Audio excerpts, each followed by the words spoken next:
chose to do my persuasion paper on the bus shelters of Chicago. I named it More Better Bus Stops, More Better Bus Shelters. Back in 1964, a French businessman named J.C. Dissot, designed the bus shelters. In 1999, however, Chicago adopted the bus shelter design. We had some older ones before the newer ones that we have now, which are very pretty, but they serve very little function for the weather in Chicago, for the inclement weather in Chicago. And as you know, we have 5 months of the inclement weather, of the winter weather, approximately. I mean, so far we've had a great winter. This year we have not had much happening, and we're due to have snow around this time of extreme cold, and it's been pretty mild. We've gotten lucky this year, but in the past years we've had some awful ones, and I'm pretty sure we have some awful ones coming up. But the bus shelter design is wide open in the front, where everyone would normally get on the bus, and you can come under the shelter with ease. And that includes people with disabilities or have to ride in a wheelchair of some sort.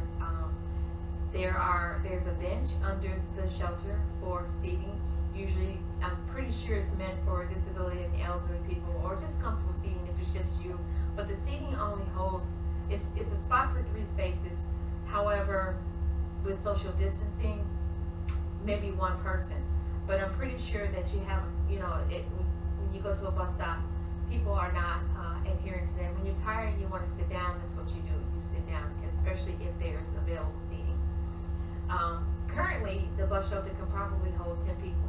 But due to COVID and the act of social distancing, you may get 3 people under that bus shelter. And to tell you the truth, people are not social distancing on many of the bus shelters, especially not what I've witnessed, and I live on the south side. I don't know what's happening on the west side, north side, but I'm pretty sure it's similar to many of the stops. The other issue about the bus shelters is that it provides no safety. There's very little lighting at night, very little protection from the weather, as I spoke of before. And you have people who smoke under the bus shelter. So if it's raining outside and they want to take a smoke, they stand under that bus shelter and smoke.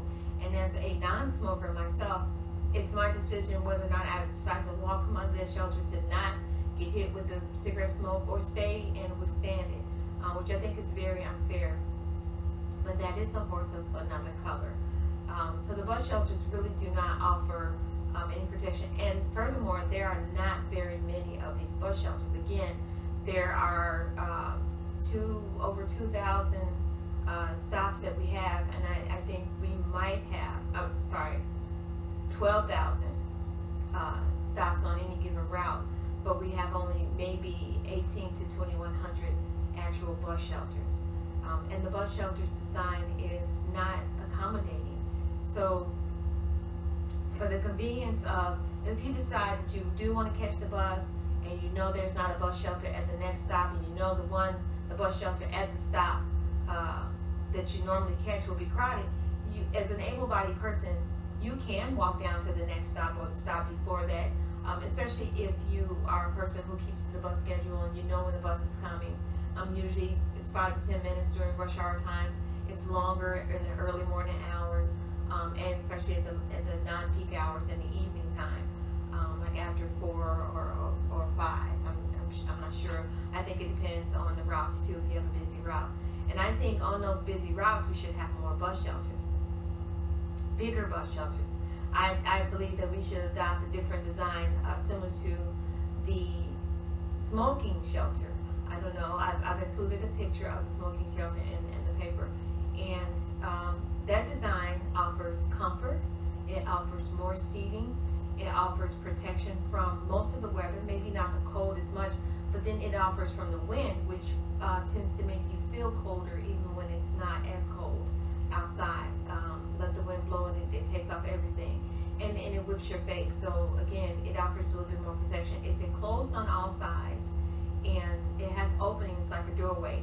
And of course, you can make the doorway bigger opening for people with disabilities that have to use equipment such as wheelchairs and walkers. The seating is more seating on both sides.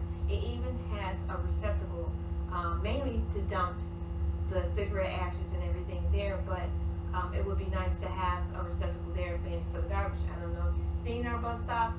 Sometimes there's a ton of garbage around, and the garbage can itself that's there on some of the bus stops is full already. And in other bus stops there are no garbage cans. I mean, many of them there are no garbage cans. So it makes it a lot difficult for some people who care about the earth to see all the dirt and everything and the trash that's around the bus stop. When if the city should decide to redesign the stops, the bus stop shelters at the stops, I would hope that we would get a bigger one. As a matter of fact, I would make that suggestion. But the bigger bus shelter, or should I say, the smoker shelter, would be great as a bigger bus shelter because it can accommodate many people. Meaning you would not have to have as many as I would like, as I would suggest that we have, because at the current design, we need more. We would need more bus shelters. We would need them at every other stop instead of every 3, 4, 5 stops. I don't even think the frequency is every 4 or 5 stops. We don't have them at the L station, mainly because you can stand inside of the L station until the bus comes. But of course, once the bus comes, and there's usually 3 or 4 buses that come to any particular L station going in different directions, because that's a major stop. And then once you ride down a little bit, I think the next one, let's take 79th Street for instance. There's the train stop. There's a bus shelter 2 blocks before the train stop. The bus shelter before that one, I believe, is as far as Halsted. And that is, the train is 0-100 West. Halsted is 800 West. So you're thinking you have to go that far to find another bus shelter on the same side of the street. Now what they do is, on the opposite side of the street, there's a couple bus shelters. So they're not all on one side, they do opposite side. And if there's a bus shelter on the opposite side of the street, then they won't put one on the opposite side. So across the street. So you can be going westbound and be at the bus shelter and stand across the street on the eastbound side and there's no bus shelter. So it makes it inconvenient because, of course, if it's raining or snowing, the person who's going eastbound is getting soaking wet, while the person on westbound is protected a little bit. So we need more of those bus shelters.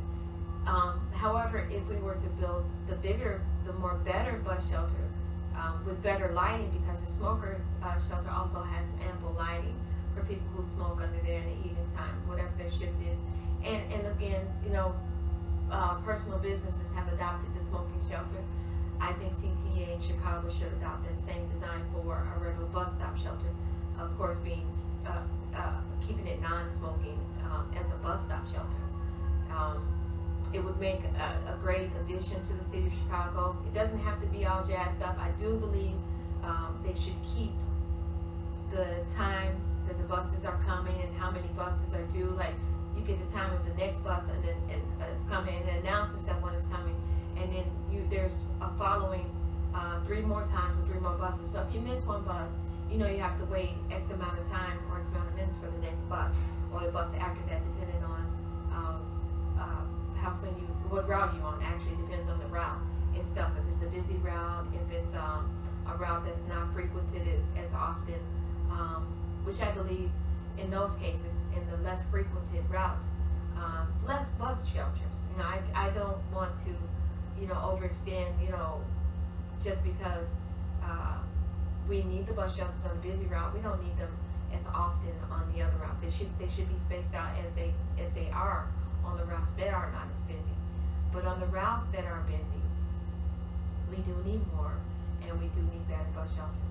They offer more protection from the weather, from the inclement weather. They offer more protection from maybe not so much as crime, but you can kind of see better, and you feel a little bit more comfort when you can see better. And the lighting can even be motion detected light.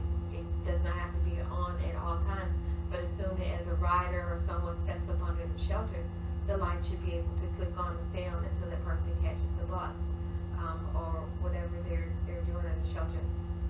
I do think that better bus shelter also brings a negative aspect, and that is we have a huge homeless issue in Chicago, and homeless people tend to stay at the bus shelters, and that would probably be more inviting for them, which is one reason why the design was not picked up as a bus shelter.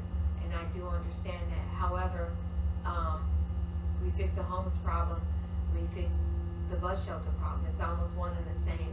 I mean, you won't have as many people. You fix the homeless and of course the mentally ill issues. People find ways to find shelter. However, a bus shelter should not be used as a homeless shelter. It should be used for the patrons of public transportation. We would benefit from it the most. We should be able to benefit from it the most. You have elderly people who are unable to drive. You have people with disabilities. You have people like me who are able to drive, but choose not to in inclement weather and in certain parts of the year. And sometimes it's just more convenient to take public transportation than it is to drive. So we have people from all walks of life who use public transportation, and it would be a great addition. It would be a great design if we chose the smoking shelter design and adopted it as a bus shelter design.